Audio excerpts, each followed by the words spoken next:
Higuruma Hiromi is one of the most talented and conventionally intelligent characters in all of Jujutsu Kaisen, achieving the impressive status of Grade 1 2 weeks after developing a curse technique, and even reaching the pinnacle of sorcery itself with the domain expansion within that same time frame. In this video, I'd like to put all of that talent and skill to the test by throwing Higuruma up against the full force of the official Grade 1s of the Jujutsu Kaisen universe in a gauntlet-style showdown. Is he the strongest Grade 1 fighter we've seen in the series? And if not, who exactly is powerful, skilled enough, and poised with the right abilities to take down the lawyer-sorcerer hybrid? Starting this gauntlet off with what I consider the floored of Grade 1 sorcerers, we have Masamichi Yaga. Now, Yaga versus Higuruma is a very simple and straightforward battle, in all blatant honesty. You see, while Yaga is technically a Grade 1, and as such probably has to have done something to obtain this rank, his role in the story doesn't allot him very much time to strut his stuff, so to speak. And when we do see him fight, it's a pretty unimpressive display. Losing to Gakuganji and some random dude and creating dolls that beginning of the series Yuji can put in a headlock just isn't really moving me all that much. And he probably wouldn't even be a character that necessitates the typical domain expansion and removal rigmarole. Higuruma isn't exactly a powerhouse himself, but pushing Yuji to the point of needing a way out of their little scuffle is much more impressive than anything we've seen the principal do. Now, if we gave Yaga ultra mega Batman-esque prep time to create an army of panda level cursed corpses in advance, maybe we get an interesting fight that he has some level of stakes in. But to no one's surprise, in any average conflict, Higuruma racks up his first victory against Yaga. Climbing up the totem pole a bit to a character that has some more showings and at least some potential scaling that could matter to Higuruma, we got Jinichi Zenin. Now, Jinichi is pretty one note in the manga, with his giant fist slamming into Maki and crushing a decent portion of the training grounds. A cool feat, I guess, but it doesn't really mean much in a vacuum. In the anime though, he gets some of that good anime upscale, as they really made it seem like Jinichi could throw out some Deku-esque 100% smashes on Maki's dome without issue. The scale and magnitude of these blows seems much more impressive than what they end up actually doing, but many fans do see this spectacle and assume some level of competency from the character. Aside from this display of his curse technique though, he's pretty basic. Maybe one could argue that he has some really high attack potency because Ranta thought he could kill Maki with his technique, despite being well aware of the fact that she'd become just like Toji, but the fact of the matter is that she survived with pretty minimal notable damage. Jinichi also doesn't really have any good speed scaling, which is the only thing that could potentially save him from the expansion of deadly sentencing. Once caught, I'm sure that Higuruma and Judgeman would have their pick of the litter in regards to crimes and wrongdoings. I won't say all Zenin clan members are evil, that'd be insane. Maki's part of the Zenin clan, but I will say that Jinichi knew and colluded with Ogi to take Mai and Maki out of the picture, which as far as I could figure would most certainly be aiding and abetting a crime. The fact that he's cool with that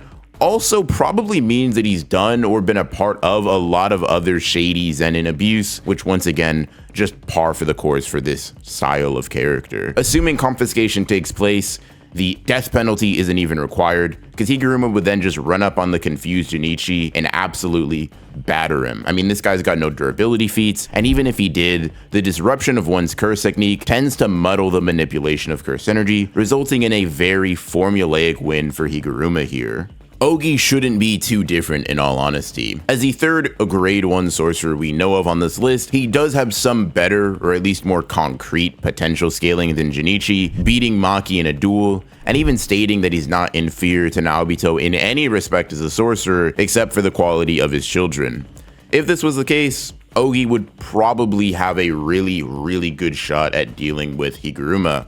However, neither of these sentiments mean very much. In respect to his statement about relativity to his brother, the most important and highest scaling thing that he could potentially even come close to, we know that he was blowing smoke. Not only does Maki react to him in close quarters combat despite being unable to perceive Naobito's movements, but it's been stated by far more reputable sources that Naobito is a far superior and stronger sorcerer than Ogi. Gege says it outright when asked, and even makes it clear that Naobito became the Zenin family head because of strength and nothing else. Without this upscale, Ogi's just like vaguely faster than pre-awakened Maki, and someone that should just be blatantly inferior to Curse Energyless Yuji in stats based on Megami statements and this narrator statement that places Yuji's innate physical prowess and athleticism over Maki's. This means that in a battle of pure physicality, Higuruma has the greater notable scaling, and his domain would assuredly confiscate Ogi's technique, if not give him the death penalty on top of that. We're talking about a guy who killed his own daughter and attempted to double up with Maki.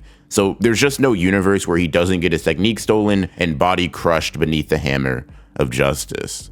Now, these first three characters were gimmies. They're all relatively minor characters in the story, and they don't have that many feats or statements that gas them up. But from here on, the level of competition that Higuruma is facing will slowly and steadily increase. The forebearer of this power creep is none other than the 7-3 Sorcerer, the standard of grade 1s, Kento Nanami. Unlike the grade 1s of the past, Nanami is probably the first sorcerer on this list with stats that would definitively outclass Higuruma's upon introduction. While Nanami's speed isn't super impressive, being relative to a version of Mahito that Yuji could do battle against before his goodwill training should be more than enough to contend with Higuruma's arsenal, at least on the face of close quarters. Higuruma is the dominant fighter between him and Yuji during their battle in Tokyo Colony 1, but the fact remains that without Curse Energy, Itadori was capable of avoiding and blocking several attacks and even caught Higuruma off guard a few times. This is important because throughout the manga, the implication that Yuji's growth stems from a physical development just isn't there. It's mainly Curse Energy development and refinement throughout the story that makes him stronger, meaning that scaling to Yuji with Curse Energy will always be more significant than scaling to any version of him without it. Now, the difference in speed between Nanami and Higuruma wouldn't likely result in a blitz, but his earlier dominance would be stopped short, making him rely on deadly sentencing. More important than the speed difference, however, is Nanami's power and curse technique. His strikes are compared to that of Shibuya Yuji's, and whether or not you think this is in relation to his overtime binding vow and ratio technique or not, he should be more than powerful enough to severely damage Higuruma if he lands flush. Now, later versions of Higuruma might have a bit of an easier time in close quarters, mainly due to an unquantifiable increase in stats, development of reverse curse technique, and acquisition of domain amplification. With these techniques in tow, Higuruma isn't as helpless to an onslaught of attacks from Nanami as he would be usually, but whether or not he closed the gap is kinda hard to determine. This is where his domain comes in to play a huge role. Honestly, the first time in this video I'd argue that he needs it in order to obtain a serious victory. Now, whether or not it'd be effective on Nanami specifically is a different matter altogether. You see, Nanami doesn't really strike me as the kind of guy to do a whole lot of crime. He seems very much like a doesn't even litter or jaywalk kind of guy. Now, has he exercised curses? Sure, but I don't imagine the law even counts them as creatures with rights or whatever, and I generally consider Nanami to be pretty straight-laced. In the past, I'd use this fact to determine that Nanami would get off scot-free in his domain, and then he and Higuruma would just have to duke it out, in which case I think Nanami would have a pretty significant and sizable combat advantage. But with a bit of further analysis, there are things Nanami's done that could potentially be convictable within Higuruma's domain. The first pertains to Nanami killing the transfigured humans. Unlike cursed spirits, those are people, kind of in the conventional sense, just ones irreparably damaged by Mahito. And so what Nanami does in defeating them could be considered a crime of some sort. Now, whether or not what he did was self-defense legally could probably get kind of ambiguous, and I could see Nanami getting out of this one by the skin of his cleaver. His demolition of Haruta, however, might be a more clear-cut example of legal wrongdoing. See, despite Nanami doing a good thing here, beating up Haruta, who, was just clowning on Nobara, legally I imagine that interfering in a situation that didn't involve you, and then beating up what amounts to a defenseless loser while he's begging for his life, blurs or directly steps over the line of what self-defense would be. Once Haruta gave up, once again, legally, it'd probably be on Nanami to stop pummeling him. The fact that he goes on to attempt to kill him after this would probably give Higuruma an opening for a conviction if this is what Judge Man pulled up. Now, it's not a sure thing that the inner workings of the domain would play out like this. As is the case with deadly sentencing generally, there's a lot of speculation that has to go into how it works. But if Nanami is convicted, Higuruma's normal win con remains in full effect. Or it would if Nanami didn't have that damn cleaver. Now that we know that confiscation prioritizes cursed tools over innate techniques, Higuruma successfully pulling off a domain confiscation would only result in Nanami losing his weapon, which he can seemingly fight fine just without. As I said earlier, vague increases in curse energy refinement, domain amplification, and reverse curse technique do increase his chances in a prolonged bout, but due to how ambiguous Higuruma's strength and speed is by the story's end, and the fact that RCT is a massive drain on stamina, I'd wager that Higuruma loses to Nanami a bit more than he doesn't. Maybe winning 4 out of every 10 fights they have, although given the character, a 70-30 split might be a bit more appropriate. In any case, as the first character to defeat Higuruma, Nanami pulls it off with what I'd consider extremely high difficulty. Mei Mei, however, is the first character that beats Higuruma with relative ease, simply by countering his moveset at every turn. Now, in order for Mei Mei to hard counter Higuruma in the way that I believe she does, she needs her standard equipment, so to speak. Not just her typical flock of crows and massive axe, but the younger sibling that she brings around specifically to help her counter domains. Wee Wee essentially being Mei's standard equipment is a stance that I've held for some time. Thematically, it's in line with her very utilitarian and money-focused approach to battles, and despite Wee Wee's lack of individual physical power, she lugs him everywhere for his utility under unique circumstances. So, for the sake of this fight, and honestly, because it's the way that I think Gege frames their dynamic, Wee Wee is little more than a complex Shikigami that Mei Mei controls, one that happens to be capable of casting Simple Domain, the key to her victory against Higuruma. Up to this point in the video, counters to Higuruma's barrier itself simply didn't exist in any meaningful capacity. Characters like Ogi have the domain counter of Falling Blossom emotion, but we know that this specific anti-domain technique only works to counter very simple physical attacks like slashes from Sukuna or Fish Shikigami in Dagon's domain. Against a more complex and harmless sure hit, this method wouldn't be effective. A simple domain, however, should be just the technique to stop Higuruma in his tracks. Unlike a domain with a lethal sure hit imbued, there's no way to even interpret the usage of a simple domain as a violent act within deadly sentencing, and thus its effects should take place. With Wee Wee in tow, Mei Mei has a very simple method of stopping the trial itself and even forcing him into a traditional battle. The fact that Higuruma's domain isn't an aggressive attacking type, combined with Mei Mei's rather precise ways of ending a fight, should also negate the possibility of the simple domain being overpowered. Just as she did with the Smallpox deity, a mad dash to deal as much damage to Higuruma as possible, followed by a succinct bird strike would assuredly take him out, reverse curse technique or no, as I think it's unlikely that he'd be able to recover from a strike of this level, hitting him dead center. Mei Mei comments on Bird Strike's potency numerous times throughout the series, even noting that characters like Sukuna and Gojo choose to avoid the technique instead of blocking or tanking its attacks, so someone well below that in regards to reinforcement has no chance. Physically speaking, I'd also argue that Mei Mei is at least comparable to all of Higuruma's feats, as she pretty easily demolishes a curse user stronger than the Grasshopper curse that could kinda trade blows with Itadori. Now, it's fair to say that Yuji was holding back or simply overwhelming the Grasshopper overall, but in this battle, he was using his curse energy in addition to his already ridiculously overwhelming innate strength, so it's a bit up in the air as far as I'm concerned. At worst, Mei Mei should be a physical rival to Higuruma, with her crow's sacrificial blitzes putting the odds well within her favor. The only way I could see Higuruma possibly win a battle like this is if you assume that the no violence clause of his domain isn't technically a sure hit for simple domain to counter. If this were the case, then Wee Wee's lower output barrier would crumble eventually and the trial would continue. From here, it's tough to say that Mei Mei gets convicted or what exactly her charge would be. If it's merely confiscation, her axe could potentially be taken away and she'd have to exclusively rely on her crows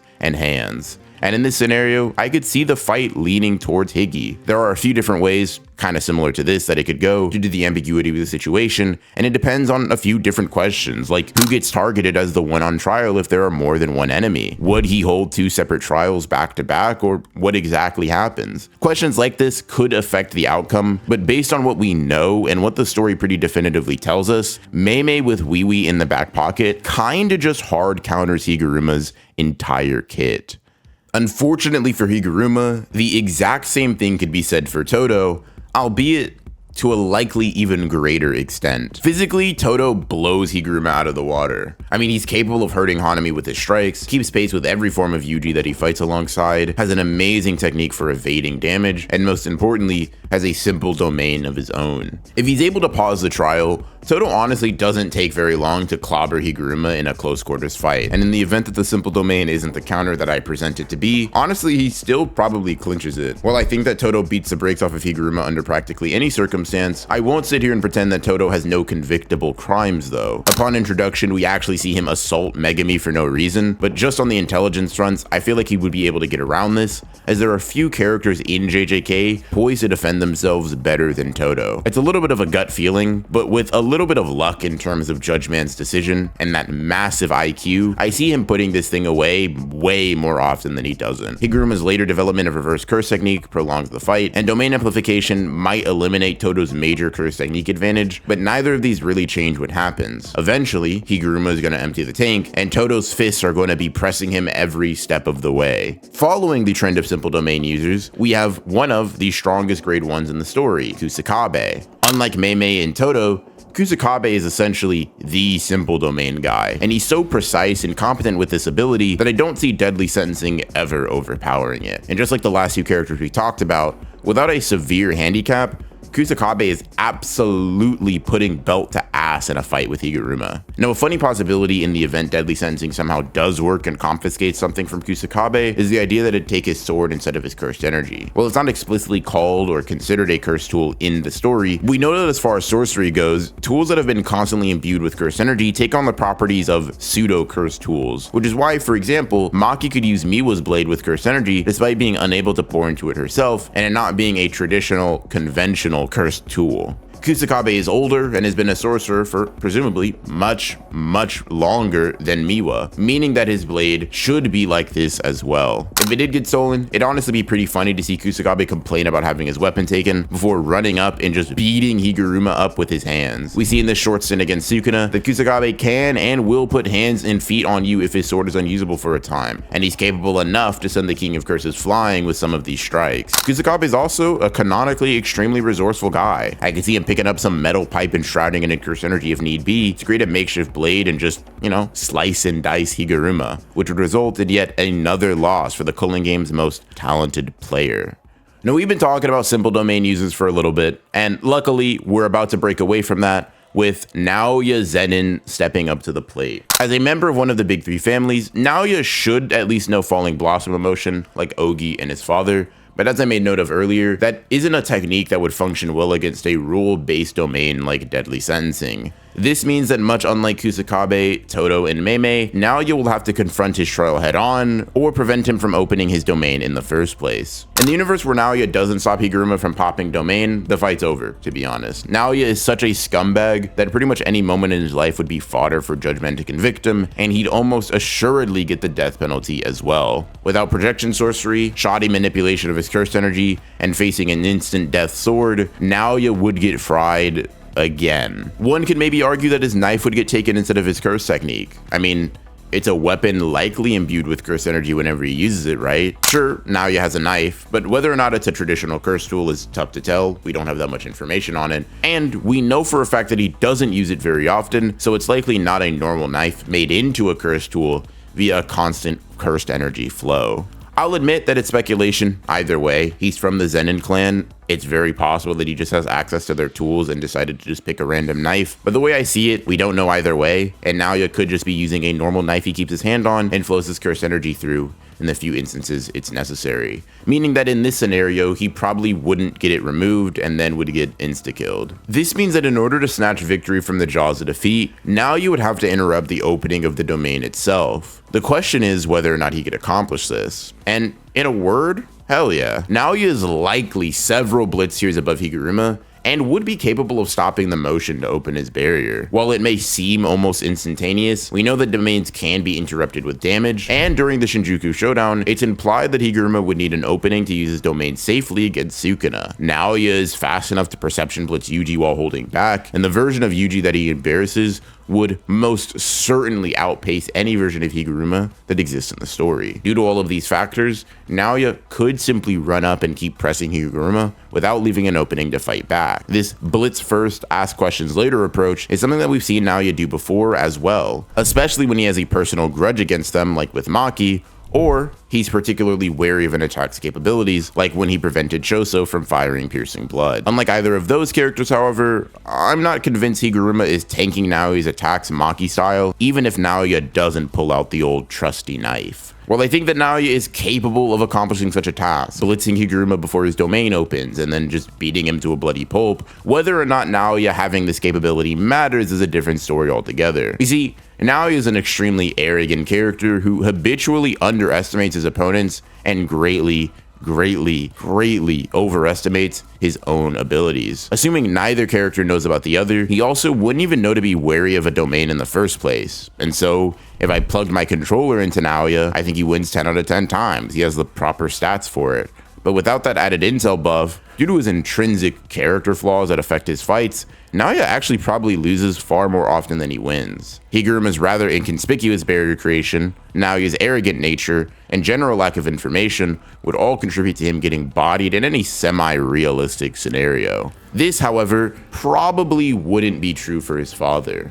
Naobito Zenin, wielder of projection sorcery, fastest sorcerer alive except for Gojo, and habitual domain stopper, probably puts the beats on Higuruma in the way that Naoya dreams of doing. He's essentially got all of the same upsides as Naoya with none of the downsides. He should be faster than his son, due to the narrator considering him the second fastest sorcerer alive. Gojo somewhat implies that he should be overall stronger than Kusakabe, and we see based on his fight with Dagon, that Naobito, even in a drunken state, is on the prowl for and wary of domain expansions. Now, would he lose if he gets caught in deadly sentencing?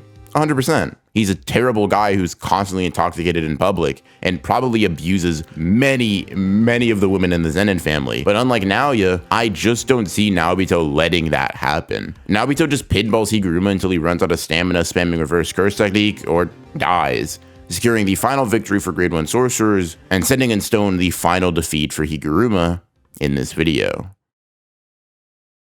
Higuruma Hiromi ends this gauntlet run with a middling but respectable 4 wins and 5 losses. As I think was proven throughout these fights, his winning combination is absolutely deadly if you get roped into it and have no way to prevent it or counteract it retroactively. But without that confiscation severely weakening and hampering his enemies, Higuruma's combat ability leaves a lot to be desired. He's certainly one of Gege's better examples of a specialist kind of fighter that can do well to combat characters outside of his weight class at times, given a good matchup. If you enjoyed this video, make sure to subscribe and hit the bell for more versus battles like it, and let me know if there are any other characters you'd like to see matched up against Higuruma that you didn't get to see here. And if you're feeling particularly generous, you can show your support by becoming a member of the channel, which gets you access to exclusive live streams and polls, influencing what videos come next. And it helps a great deal, so I appreciate all who can show their appreciation that way. In any case, I hope you enjoyed the video, and I'll see you in the next one.